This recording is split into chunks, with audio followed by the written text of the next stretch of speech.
안녕하세요. 닥터 꼬집입니다. 저희 병원에는 정확하게 치아에 대한 진단을 받기 위해서 오시는 분들이 굉장히 많이 늘어나고 있어요. 특히 제가 여러 크랙에 관한 영상들을 올리다 보니까 크랙 치아의 진단이 굉장히 어렵잖아요. 환자분의 불편감을 재현하는 것도 어렵고, 그리고 그 불편해하는 그 부위를 정확히 찾아내는 것도 힘들고, 크랙을 발견해내는 것도 힘들고, 그리고 크랙이 있을 때 어떤 치료 방법을 선택하느냐도 굉장히 어려운 부분이기 때문에 정확한 진단과 그거에 맞는 치료 계획이 굉장히 중요합니다. 근데 환자분이 어떤 시기에 치료를 들어가느냐도 그에 못지않게 굉장히 중요한데요. 환자의 치료 타이밍이 늦어질 경우에는 한 단계 더 나아간 치료를 할 수밖에 없기 때문에 환자분이 불편감을 있을 때 적절한 시기에 치료를 개입하는 게 굉장히 중요합니다. 이 환자분도 약간 타이밍이 늦다 보니까 한 단계 더 나아간 치료를 할 수밖에 없었는데 한번 꼬집어 보도록 하겠습니다.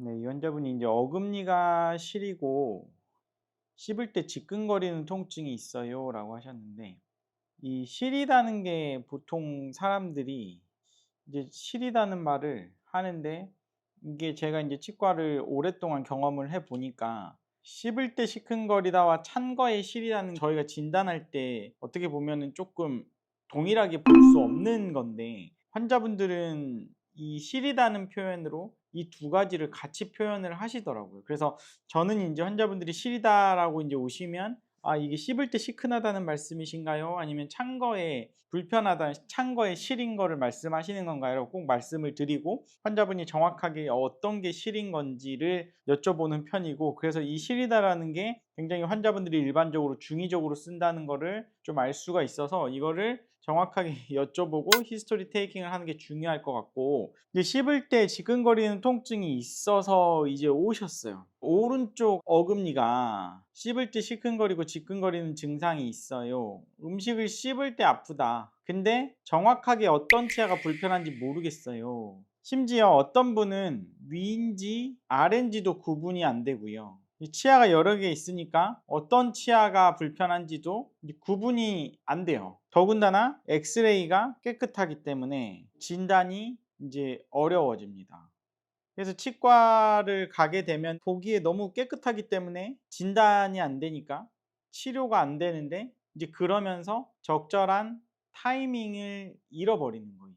그래서 이 환자분도 어떤 치아인지 모르니까, 분명히 불편하긴 불편한데 어떤 치아인지 모르니까 진단이 안 돼서 치료를 계속 미루고 있었는데, 통증이 점점 심해지니까 도저히 안 될 것 같아서 저희 병원을 이제 찾아오신 거예요. 그래서 이제 제가 이제 쭉 검사를 해봤는데, 일단 이 환자분이 이제 위아래 구분은 하셨어요. 그러니까 아래쪽 어금니 이게 불편하다고 하셨어요. 아래쪽이. 근데 이제 아래쪽이 이 어금니가 불편한지 이 어금니가 불편한지 작은 어금니가 불편한지를 모르는 상황이기 때문에 감별을 해야 되고, 이런 과거에 치료된 것들 그 주변으로 충치 같은 것도 별로 없고요. 이쪽이 잇몸 질환이 있는 건 맞아요. 근데 잇몸 질환이 있을 때 환자가 불편해하는 그 증상은 아니었기 때문에 이 잇몸 치료는 뭐 필요한 상황이지만 환자의 정확한 불편한 증상을 갖다가 감별하기 위해서 저희가 이제 큐레이 검사를 한 거죠. 육안으로 봤더니 맨 끝치아가 임상 검사도 깨끗합니다. 근데 환자분의 증상이 제가 딱 봤을 때는 다 깨끗한데 크랙 치아에 금 간 거를 의심을 할 수밖에 없는 상황이었기 때문에 제가 큐레이 검사를 병행을 했습니다. 큐레이 검사를 했더니 이 부분에 잘 안 보이지만 이 빨간색 선 보이세요? 크랙 라인이 명확히 보이고, 이 부위뿐만이 아니고 이 옆에도 크랙 라인이 분명히 보이고 이 앞부위도 크랙이 보이는 상황이에요. 그리고 환자분께 바이트 테스트를 해서 씹을 때 불편한 거, 그 증상을 재현시키기 위해 노력을 했더니 이 치아가 불편함의 메인 원인이라는 걸 저희가 알아낸 거죠. 그래서 이제는 치료를 해야 됩니다 라고 말씀을 드렸어요. 근데 이 환자분께 조금 타이밍이 늦기는 한데, 그러니까 몇 주 동안 그 상태로 쓰면서 타이밍이 늦어서 증상이 좀 증가한 상태였는데, 그래도 원칙적인 치료를 해봅시다. 원칙적인 치료는 일단 크라운 치료를 해서 이 크랙이 벌어지는 거를 방지하는, 이게 첫 번째 치료이기 때문에 크라운 치료를 하고 일단 한번 씹어 보시죠. 그렇게 하고도 불편하면 그때는 이제 "신경치료를 해 드리겠습니다." 라고 이제 말씀을 드린 거예요. 근데 안타깝게도 환자분이 계속 불편해요. 증상이 안 없어져요. 증상이 없어져야 되는데. 그래서 어쩔 수 없이 신경치료를 하는데, 신경치료를 전체를 하지 말고 VPT, 바이탈 펄프 세라피를 시도를 하기로 했어요. 그래서 인제 여기 레진 코어 된 데를 뚫고 들어가서 이렇게 봤더니 이 안쪽에서부터 이제 블리딩이 나죠. 블리딩, 피가 올라오는 거를 확인을 할 수 있었고, 약간 비가역적 치수염으로 넘어가기 직전이기는 한데 이 부분을 갖다가 최대한 멸균을 하면서 하는 거예요. 멸균, 소독을 하면서 이 부분을 깨끗이 정리를 하고, 진짜 신경치료하는 것처럼 모든 근관, 신경 입구는 일단 찾아주는 거예요. 그리고 그 딱 적절한, 보통 이제 저희가 이제 오리피스라고 하는데, 오리피스 그 부위에서 신경을 끊어내 주는 거예요. 그렇게 한 다음에 지혈을 잘 시켜서 이쪽 부분을 칼슘 실리케이트 실러, 칼슘 실리케이트 제제에 보통 이제 저희가 MTA 제제라고 하는데, MTA 제제로 밀봉을 해 주는 거예요. 이렇게 하고 한 5분 정도 재료 굳는 걸 확인하고 다시 레진 코어를 하고 크라운을 해 드리는 거죠. 그리고 난 다음에 2주 후에 증상이 개선이 된 걸 보고 최종 크라운으로 완성을 해 드린 케이스거든요. 그래서 치료 후의 모습을 보면 치료 전에 이래서 진단이 안 돼서 적절한 시기에 치료가 안 됐단 말이에요. 그래서 어쩔 수 없이 VPT를 동반한 크라운으로 마무리를 할 수밖에 없었습니다. 그래서 이제 환자분의 증상은 잡혔고, 이 치아가 이랬던 게 이렇게 바이탈 펄프 세라피를 VPT를 했고, 나중에 이제 크라운까지 다시 완전히 깨끗하게 한 거고, 1년 후에 이제 오셨는데 크라운이 깨끗하죠. 그리고 오리피스 부분에서 신경을 끊어낸 자리 VPT 한 후고, 이 뿌리 끝이 보면 깨끗하죠. 환자분 증상은 괜찮고 치근단 괜찮고, 그러니까 이대로 쭉 쓰시면 된다는 거죠. 그래서 이제 이런 환자분은 이제 이게 크랙을 진단할 수 있는 곳이, 크랙을 정확히 진단하는 곳이 많진 않구나. 그리고 이제 크랙 증상에 대해서 이 고생을 해 보셨잖아요. 그러니까 인제 다른 치아를 잘 보라고 제가 말씀을 드려요. 다른 치아는 적절한 타이밍에 치료를 해야 신경 치료를 안 하고 끝낼 수 있다라고 인제 말씀을 드리고, 다른 치아도 계속 잘 팔로우업을 하고 있는 상황입니다. 한번 이 케이스 한번 정리해 보도록 하겠습니다.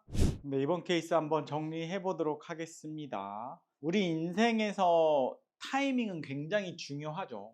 치과 치료도 타이밍을 놓쳐버리면, 적절한 시기에 적절한 치료를 받지 못하면 한 단계 더 나아간 치료를 해야 되기 때문에 제가 이 타이밍을 정말 강조를 하고 싶은 거예요. 그러니까 이 환자분 같은 경우에도 분명히 자기는 불편한 거를 알고 있었거든요. 불편해서 치과를 갔는데 치과에서 진단이 안 돼서 그 증상이 계속 있음에도 불구하고 계속 사용을 하다가 결국에는 한 단계 더 나아간 치료를 할 수밖에 없었던 케이스예요. 그러니까 이제 치과에서 이렇게 치아에 크랙이 있으면 이 크랙을 정확히 진단하는 게 굉장히 중요합니다. 진단이 안 됐는데 이건 것 같으니까 이거 해보죠, 저건 것 같으니까 저거 해보죠, 이게 아니라 정확하게 진단을 하는 게 굉장히 중요하고, 그 진단은 어떻게 보면 환자의 불편한 증상이 굉장히 중요합니다. 환자가 씹을 때 특정 부위가 얻어 걸릴 때 순간적으로 찌릿하거나 시큰하거나 그런 증상이 반드시 있어야 되고, 치아에 이런 크랙라인이 있다고 하더라도 환자의 증상이 없으면